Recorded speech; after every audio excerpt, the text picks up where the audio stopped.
दाऊद इब्राहिम, जिसे अंडरवर्ल्ड की दुनिया के सबसे बदनाम क्रिमिनल होने का खिताब हासिल है, लेकिन क्या आपने कभी ये कहानी सुनी है जिसमें दाऊद ने किसी का कत्ल किया हो? हमेशा तो यही सुनने को मिलता है ना कि अगर दाऊद को किसी को अपने रास्ते से हटवाना है तो ये काम वो अपने किसी न किसी शूटर से ही करवाता था और आज भी करवाता ही है। लेकिन कहानी ये भी है मेरे पास कि जब दाऊद खुद एक बार कत्ल करने के लिए निकल पड़ा था, लेकिन ऐसी क्या मजबूरी रही होगी जो दाऊद खुद ही किसी को मारने निकल पड़ा? देखिए अभी इस कहानी में आगे। बात उस समय की है जब मुंबई के अंडरवर्ल्ड की दुनिया में धीरे धीरे पुराना ग्रुप जो है वो कमजोर होता चला जा रहा था। हाजी मस्तान चुप होकर बैठ गया था, वर्दा भाई साउथ इंडिया चला गया और बचे करीम लाला। तो उसकी अगली पीढ़ी जो है वो आ चुकी थी, वो थी पठान गैंग और उसी नाम से वो मशहूर हो रहे थे, जो पाकिस्तान के बॉर्डर पर ड्रग्स की स्मगलिंग किया करते थे। एक नया गैंग भी उभर रहा था जिसका लीडर था दाऊद इब्राहिम, जिसकी डी कंपनी काफी ऑर्गेनाइज तरीके से काम कर रही थी। इन लोगों ने भी मुंबई में स्मगलिंग के लिए हाथ पांव मारना शुरू कर दिया और फाइनली गुजरात के समुद्र तट पर इन्होंने कब्जा कर रखा था, जहां से ये अवैध सामान की तस्करी कर उसे मुंबई में लाया करते थे। पठान गैंग में समद खान का नाम सबसे ऊपर उछल रहा था। वो पैसा लेकर हत्याएं करने का काम किया करता था, अपने समय का सबसे महंगा सुपारी किलर था वो। वैसे समद खान को लोग करीम लाला की वजह से जानते थे, क्योंकि वो करीम लाला का अपना सगा भतीजा था। मुंबई अंडरवर्ल्ड में लोग उसे बिगड़े नवाब के नाम से भी जानते थे। पूरा नाम तो समद अब्दुल रहीम खान था उसका, लेकिन शॉर्ट में इसे समद पठान भी कहते थे। 28 साल की उम्र में ही क्राइम की दुनिया में उसने बदनामी के सारे रिकॉर्ड तोड़ दिए थे। समद पठान कितना खतरनाक और बेरहम था, इसका अंदाजा आप इस एक घटना से लगा सकते हैं कि एक बार समद ने मिस्टर जैन के नाम से सुपारी ली थी। मिस्टर जैन उस समय मुंबई के बांद्रा स्थित सी रॉक होटल में रुके थे। रात के लगभग 12 बजे समद होटल पहुंचा और मिस्टर जैन के कमरे में अपने गुर्गों के साथ जबरदस्ती घुस गया। अंदर आते ही उन्होंने सीधे मिस्टर जैन को पीटना शुरू कर दिया बेरहमी से। थोड़ी देर बाद समद ने अपने साथियों को रोका और उसने कहा मिस्टर जैन से कि अपने सारे कपड़े उतार लो। अचानक कोई इस तरह से आपको पीट दे इतने बेरहमी से तो डर के तो आप कुछ भी कर लेंगे। मिस्टर जैन ने भी अपने पूरे कपड़े उतार दिए। इसके बाद समद खान ने बॉलीवुड के गाने प्ले करना शुरू कर दिया और मिस्टर जैन से बोला, नाचो जब तक तुम्हारे पैर चलेंगे, तब तक ही तुम्हारी जान बची रहेगी। और खुद गब्बर बन सुबह तक उसे नचवाया और फिर फाइनली समद खान ने मिस्टर जैन के गले में अपना बेल्ट फंसाया और उसकी गला घोंटकर हत्या कर दी। लेकिन जब समद खान ने अगले दिन न्यूज़पेपर देखा तो पता चला कि जिस आदमी की सुपारी उसे दी गई थी उसने उसे छोड़कर किसी और निर्दोष आदमी को मार दिया। मरने वाला का नाम था एसके जैन, जबकि जिस आदमी की सुपारी उसे मिली थी उसका नाम था रणवीर जैन। अंडरवर्ल्ड की दुनिया में एक सुपारी किलर के लिए ऐसी मिस्टेक काफी ब्लंडर माना जाता है, इसलिए समद ने इस गलती को सुधारने का डिसीजन लिया। एक बार फिर से वो होटल सी रॉक में पहुंच गया। वहां अब वो रणवीर जैन का कमरा ढूंढता है, पता करवाता है और उसके बाद अपने सही टारगेट रणवीर जैन को भी निपटा देता है। तो अब तक आप समझ गए होंगे कि असल में ये समद पठान इंसानियत के नाम पर कलंक था। हैवान तो वो था ही, लेकिन उसके अंदर हवस भी उतनी ही थी। वो लड़की जो भी उसे पसंद आ जाती थी वो उसके साथ जो चाहता था वो हैवानियत करता था और इस तरीके से पेश आता था कि कोई इंसान उस तरह से नहीं कर सकता है। समद खान अक्सर सोनिया महल नाम के एक डांस बार में जाया करता था, जो मुंबई का पहला डांस बार माना जाता है। इसी डांस बार में समद को स्टेज पर नाचती हुई एक लड़की पसंद आ गई। उसने उस लड़की को सबके सामने स्टेज से उठा लिया और अपने साथ ले गया। किसी में इतनी हिम्मत नहीं हुई थी कि उस वक्त समद खान को रोक सके।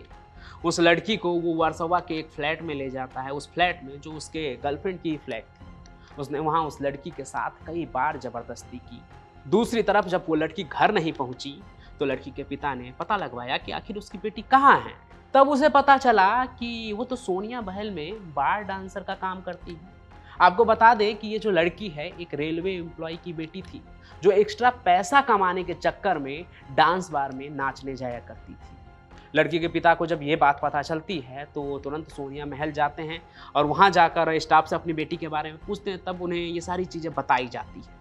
जब ये सब चीज़ उसके पिता को पता चलता है तो वो रोते रोते सबसे नज़दीक के जो पुलिस स्टेशन होता है, कुलाबा पुलिस स्टेशन, वहाँ पर पहुँचकर पुलिस स्टेशन इंचार्ज को समद खान के बारे में सब कुछ बताता है। पुलिस वाले को तो पहले ही समद खान के बारे में सब कुछ पता था। उन्होंने समद खान और लड़की का नाम सुनते ही समझ गए कि आखिर ये जो है वो कहाँ पर होगा। इसके बाद अपने साथ टीम लेकर वो सीधे उस फ्लैट पर पहुँच जाते हैं। पुलिस की टीम फ्लैट के अंदर पहुँचती है। लड़की एक कोने में रोते हुए उन्हें मिलती है। इसके बाद समद और उसके साथी अंजुम को अरेस्ट कर लिया जाता है। समद ने भी अपने अरेस्टिंग का कोई विरोध नहीं किया, क्योंकि वो अच्छी तरीके से जानता था कि पुलिस और कानून उसकी जेब में है, वो कुछ ही दिनों में आसानी से छूट जाएगा। और हुआ भी यही। दरअसल अपनी बेटी के साथ इतना बड़ा जब कांड हुआ तो उस बाप ने कोई भी स्टेटमेंट ही नहीं दिया, कोई भी कंप्लेंट ही नहीं दर्ज करवाई, क्योंकि कौन भला ऐसे गुंडे के खिलाफ जाता, ऊपर से बदनामी होती जैसा वो सोचते थे उस वक्त, वो अलग। समद खान दोबारा से आज़ाद हो गया और जिस तरह की हैवानियत मैं बता रहा हूँ समद खान के बारे में, वो एक बार फिर से देखने को मिलता है। होता ये है कि पासपोर्ट एजेंट जो होता है सिंह ठाकुर के मर्डर में 2 आई विटनेस थे, गुलाम हुसैन और नासिर हुसैन। अब समद खान ने इन दोनों विटनेस को जेल में ही अपने दरबार में बुलाया। समद ने उन दोनों के कपड़े उतारवा कर उन्हें नंगा कर दिया और जेल के नाई को बुलवा कर उन दोनों के सुर को मुड़वा दिया। दाढ़ी मूछ भी कटवा दी। इतना ही नहीं, आंखों के ऊपर आईब्रो जो होती है उसे भी कटवा दी। इसके बाद उसने सीधे सीधे दोनों को, जो आई विटनेस थे, उनको ये धमकी देता है कि अगर तुमने अपना मुंह खोला अदालत में जाकर तो इस बार तो सिर्फ उस तरह जो है ऊपर ऊपर ही चला है, अगले बार सीधे तुम्हारे गले पर चलेगा, गर्दन काट दी जाएगी। दोनों गवाह कभी भी गवाही नहीं देते हैं, अदालत ही नहीं पहुंचते हैं वो। अब आप सोच रहे होंगे कि हमारी मेन कहानी कहाँ है, दाऊद का क्या हुआ, किसका कत्ल करने वाला था वो। तो हुआ ये कि ये जो समद खान है ये उस वक्त पूरे मुंबई का डॉन बनना चाह रहा था, और दूसरी तरफ था दाऊद इब्राहिम, जिसे ये भी लगता था कि उसके भाई शब्बीर कासकर के हत्या में समद खान का भी हाथ है, इसलिए वो समद खान के पीछे पड़ा हुआ था।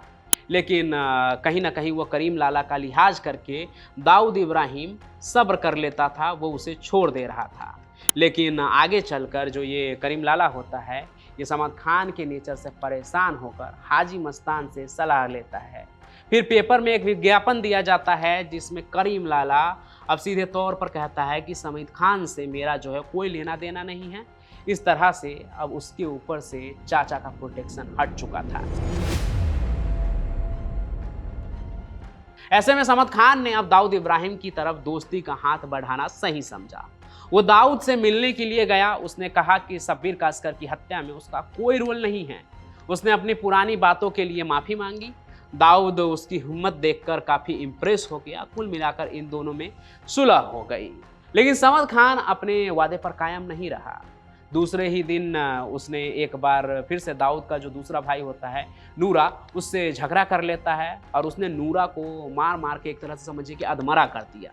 जब दाऊद ने इस बात को सुना तो उसका गुस्सा सातवें आसमान पर जा पहुंचा। लेकिन दाऊद उस समय कुछ भी रिएक्ट नहीं करता है। दाऊद के दिमाग में अब समद खान को ठिकाना लगाने का एकदम प्लान चल रहा था।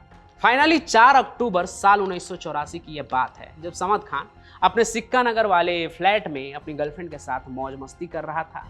फिर सिगरेट का कस लगाते हुए वो बाहर निकला और लिफ्ट में सवार होकर ग्राउंड फ्लोर पर पहुंचा। और जैसे ही लिफ्ट का दरवाज़ा खोला तो उसके चेहरे के रंग उड़ गए, क्योंकि सामने दाऊद इब्राहिम और छोटा राजन खड़ा था। सभी के हाथ में बंदूकें थी।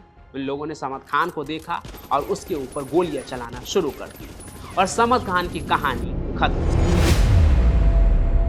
ये आखिरी बार था जब दाऊद ने किसी को अपने हाथ से मारा था। तो अब तक आपने दाऊद की कई कहानी सुनी, लेकिन दाऊद ने किसी को मारा था या नहीं, ये कहानी नहीं सुनी थी। आज की कहानी यही थी। और ये कहानी आपको कैसी लगी, ये कमेंट करके ज़रूर बताइएगा। साथ ही साथ इस कहानी को लाइक कीजिए, ज़्यादा से ज़्यादा शेयर कीजिए। नीचे लाल कलर का बटन दिख रहा होगा, उसे दबाकर आप इस चैनल को सब्सक्राइब कर लीजिए, ताकि हर नई कहानी का नोटिफिकेशन जो है वो आप तक पहुँचे। हम फिर मिलेंगे नए सफ़र में, तब तक के लिए आपका बहुत बहुत धन्यवाद।